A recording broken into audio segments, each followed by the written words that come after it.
which makes us believe that that should be so. Because the reference to the Old Testament is that of Jalal. And the reference to the Hazrat Jesus Christ prophecy is that of Jamal. And Muhammad stands for Jalal and Ahmad stands for Jalal. So, Jamal. So in this should be in accordance with the declaration of the Holy Quran. Whatever name was given should coincide with these two statements of the Holy Quran. So if Muhammadim is very clear, so that Farkali, as translated as Ahmad, seems to be just right to me. It has to be Ahmad. Instead of the praised one, it should be the one who praises, excels in praise. One who excels in praising someone else. That is Muhammad. Yes. So so what I want to know that the Fariq it will be attributed to Ahmad. That should be, as the Holy Quran itself has referred to the Bible, there must be some different attributes because they are described differently. In the first case, Ashidda'u alal kuffari, that is the main significant point about it. First dimension. So there should be some Jalal about it, and Muhammad is the word that stands for Jalal. And in the other case, Kazarin akhra yashatahu fa'azara fastaghlaza fastawa ala suqihi yujibu zurra li yuziza bihumul kuffar. It's a very soft and mild phenomena, but very sure at the same time. And a slow progress. Which exactly tallies with the philosophy of Masihiyyat. And tallies with not only Masihiyyat but also that has a quality of Jamal, softness about it, which is described by the word Ahmad. So that Farkali has to be Ahmad, not Muhammad.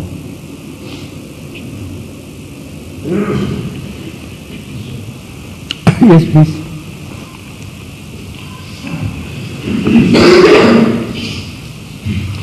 Assalamu alaikum.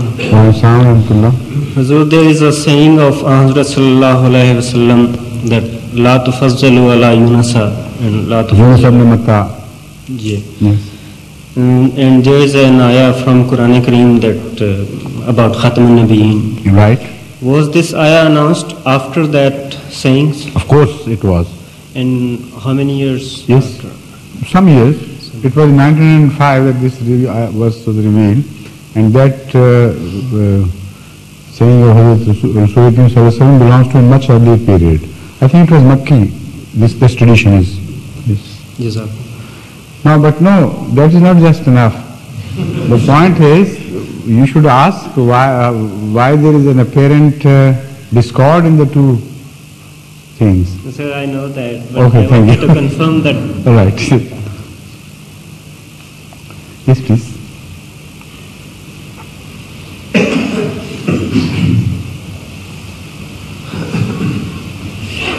I have two questions which are connected with another. Shall I ask both or shall I decide for one? One by one. If they are disconnected, one by one. If the continuation of the same, we'll see whether they are to be treated separately or together. First thing is that... You are taller than this microphone, so adjust it according to your height. Right, now it's better. It's written in the Quran that all the angels were commanded to bow before God. To bow for Adam. For Adam, yes, that's right. Illa Iblis, but Iblis was no angel. Yes. But why was it a sin for him not to bow? I'll explain. It's very simple. Please sit down. The word illa in Arabic is used to cover not only people belonging to one species, but also things belonging or animals belonging to different species. For instance, it says, Jal qawmu illa al-himar. All the people came, illa al-himar, except the donkey. So the donkey does not belong to human beings. Yet the word illa makes an exception for the donkey, while he shouldn't be covered by the word people. So this is the Arabic way of saying things. So although Iblis was not of the angels, yet when the order was given to the angels, he was below them. And as I have mentioned, the Arabic idiom, a higher species is mentioned sometimes which covers all the species below. And the exception does not mean that the low species, which is covered by that order, is of the higher species. And as consequence, why was he punished? Or I mean, why did Allah allow that somebody happens that does not that is not in harmony with his wish? Why did he allow Iblis to refuse? As he is the king, he could forbid. Yes, of course. The point is that this was the point at issue at point. The fact that previously, before the creation of a being who had the option to believe or not to believe, to choose his path, whatever was created had no option before that, and they kept on praising God day and night. They obeyed Him immaculately and perfectly. So that was the state of affairs. But in such a state of affairs where there is no choice to go wrong and yet you are doing something out of compulsion, although there is a sort of beauty but no charm really. Because if you have given a choice to perform a thing and then you perform a thing, that is something different from if you are not given a choice. So what is drudgery and what is service? Have you not observed a difference between the two? That if a people conquer another people and subjugate them to drudgery, to a sort of forced labor, does that have the same quality of excellence as a people going into, for instance, war and offering everything they have, not because of compulsion, but because they want to serve the cause of the people? Is there no difference between the quality of the two? There is. So, previously, it was a sort of drudgery, though not in exactly the same way, but as far as the compulsion went, it was a sort of drudgery. They had no choice.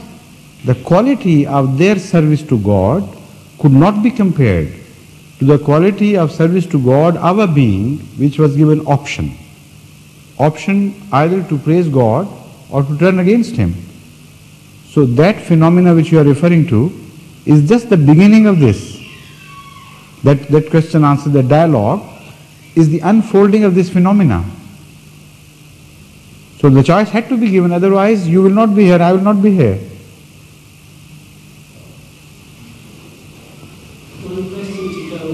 No, just a moment, please. First, have you asked the second question? Okay. Now, who are you? The question is, this story of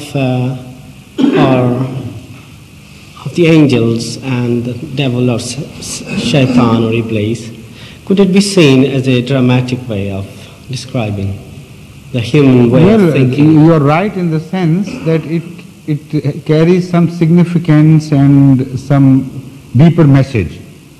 If you mean dramatic way to indicate this, then I agree with you. I mean, dramatic has a different connotation as well. I don't mean... What I'm saying is that human beings have got forces of good. The angels are dramatically symbolizing the forces of good. No, don't call it dramatically. Perhaps now I have understood you correctly. What you mean to say is that does this symbolizes something, signifies something, some deeper message, and by way of illustration it is given. Yes, that anecdote, yes, I agree. By way of illustration, but also it is personified occasionally. It does not remain just a philosophy or a theory or an innate power of man, but sometimes this symbolization also